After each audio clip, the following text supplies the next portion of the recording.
De mon point de vue, l'une des 4 composantes du succès est le fait de réussir financièrement. J'entends par là vivre confortablement sans avoir à compter son argent. Dans cet épisode, découvrons 5 piliers de la réussite financière. C'est parti!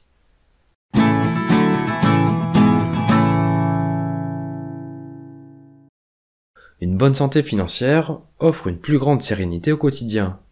Il est plus facile de faire face aux imprévus et difficultés de la vie, les leviers pour améliorer sa liberté et son indépendance sont amplifiés, l'accès à une meilleure qualité de vie notamment dans les domaines de la santé, du logement ou de l'éducation est simplifié, et la capacité à donner, aider les autres et contribuer à soutenir une cause qui nous tient à cœur est étendue.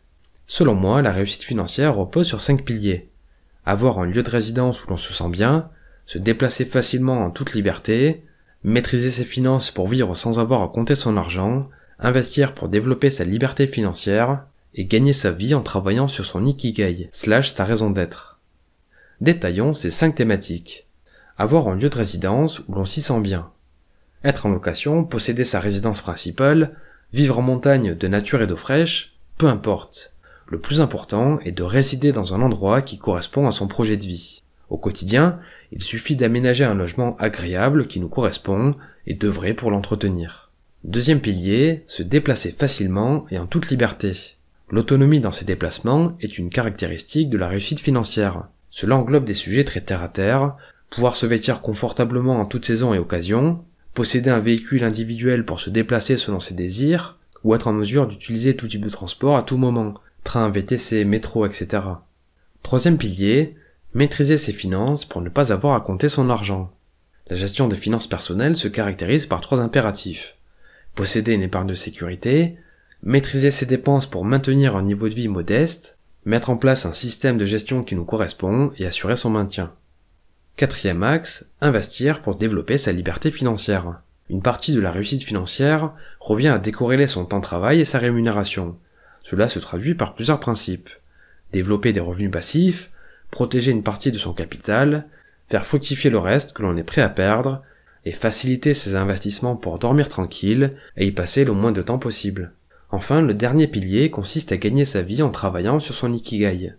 L'enjeu est de parvenir à trouver une activité à la frontière de 4 composantes. Ce que l'on aime, ses compétences, ce dont on a besoin, et ce pourquoi on peut être payé.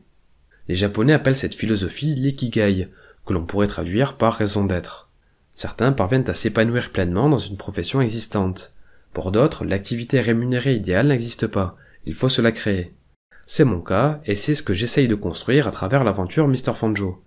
L'objectif est de mettre en place un écosystème où je parviens à réaliser les activités qui me tiennent à cœur, apporter de la valeur aux autres grâce à l'expérience accumulée, et être rémunéré pour ce travail. Pour ce faire, je développe ce projet à côté de mon activité professionnelle, jusqu'à ce que les revenus issus de mes activités personnelles remplacent ceux issus de mon métier actuel. Bref, je m'égare. Pour résumer et conclure simplement, de mon point de vue, le bonheur est en partie corrélé au fait de parvenir à vivre confortablement sans avoir à compter son argent. Les 5 piliers de la réussite financière sont avoir un lieu de résidence où l'on se sent bien, pouvoir se déplacer facilement en toute liberté, maîtriser ses finances pour ne pas avoir à compter son argent, investir pour développer sa liberté financière et gagner sa vie en travaillant sur son ikigai.